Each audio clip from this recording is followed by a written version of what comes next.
মার্কা আসেনিও আছে। আরে কোন সব মার্কা? লট মার্কা।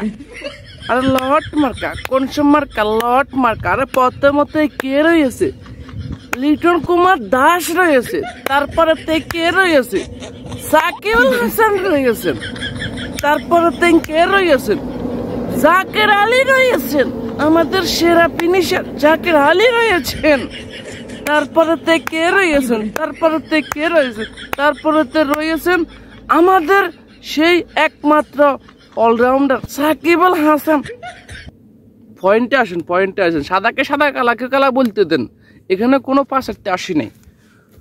কথা হইল যে আমাদের প্রথম যে opener lord Liton, Tanzim Tamim, opener যারা এভাবে খেলে 37 বলে 31 রান, 10 বলে 9 রান, ভাই এটা তো ওপেনারে খেলা না।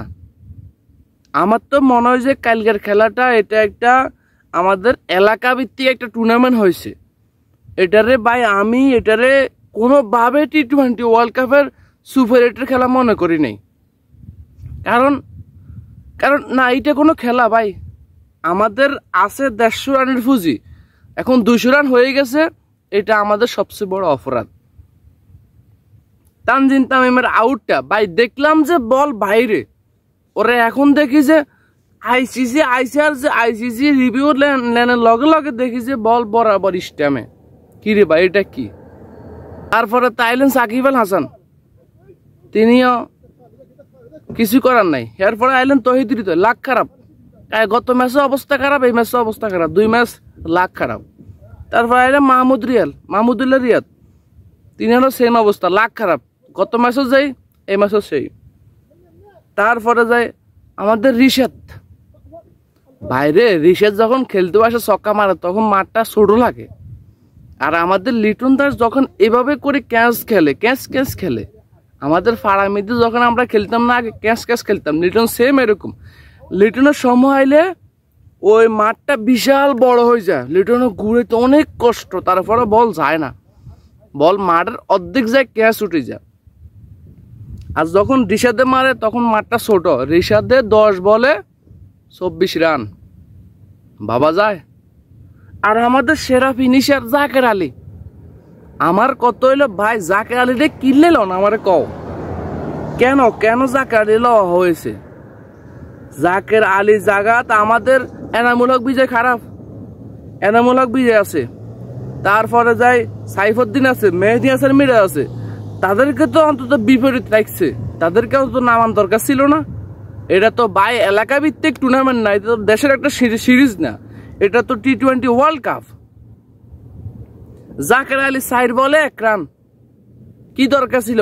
জাকের আলী সেহেতু তো আমাদের ওই যে সৌম্য ভালো ছিল, কারণ সৌম্য বোলিংও আছে ব্যাটিংও আছে। জাকের আলী কি আছে? নাই ফিল্ডিং নাই ব্যাটিং।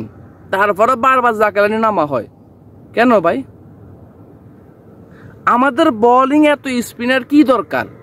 আমাদের ফেস বোলার নাই। ফেস বোলার কি শর্ট পড়েছে? ফেস বোলার শর্ট হইলে দেশের থেকে 2-1টা ফেস বোলার লও। শরীফুলের কি হয়েছে? শরীফুল তো খেলতে পারতো। সকল স্পিনাররা আনি এখানে খেলাইতেছে।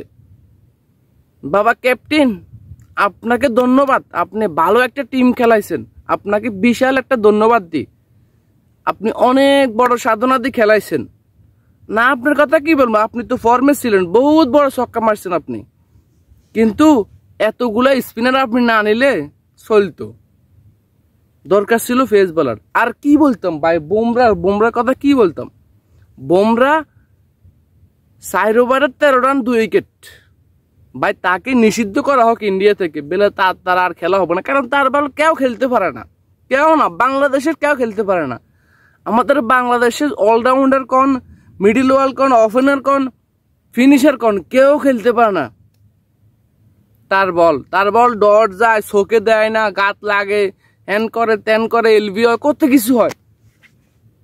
তাকে নিষিদ্ধ করা হোক। সে ইন্ডিয়াকে অনেক অবদান দিছে, আর না দেখ, তাকে নিষিদ্ধ করা হোক। কারণ সে আসলে আমাদের বাংলাদেশের প্লেয়াররা বল লাগাইতে পারে না। কি বাবা লিটন কুমার দাস, দয়া করে ওয়ার্ল্ড কাপটা সারি, তুমি আস্তে করে সরে যাও, নিজের চোখে সরবে বেলে ভাই দেখ আমি এবার ফর্মে নাই, আমাকে দয়া করে মাফ কর, নিজে সুন্দর করে বসে যাও।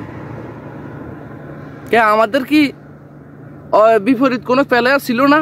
আমাদের এনামুল হক বিজয়, মেহেদী হাসান মিরাজ, আমাদের ইমরুল কায়েস তো ওই লিস্টে ছিল না। যাই হোক, এনামুল হক বিজয় তো নামান যেত অফেনে, তারপরে যাই মেহেদী হাসান মিরাজ তো আনা যেত, কারণ এই যে শেখ মেহেদী, তারপরে যাই স্পিনের বল, এগুলা কোনো কামে আসে নাই, এগুলা কামে আসবেও না। দিন শেষে হারলো বাংলাদেশ, জিতলো বাংলাদেশ।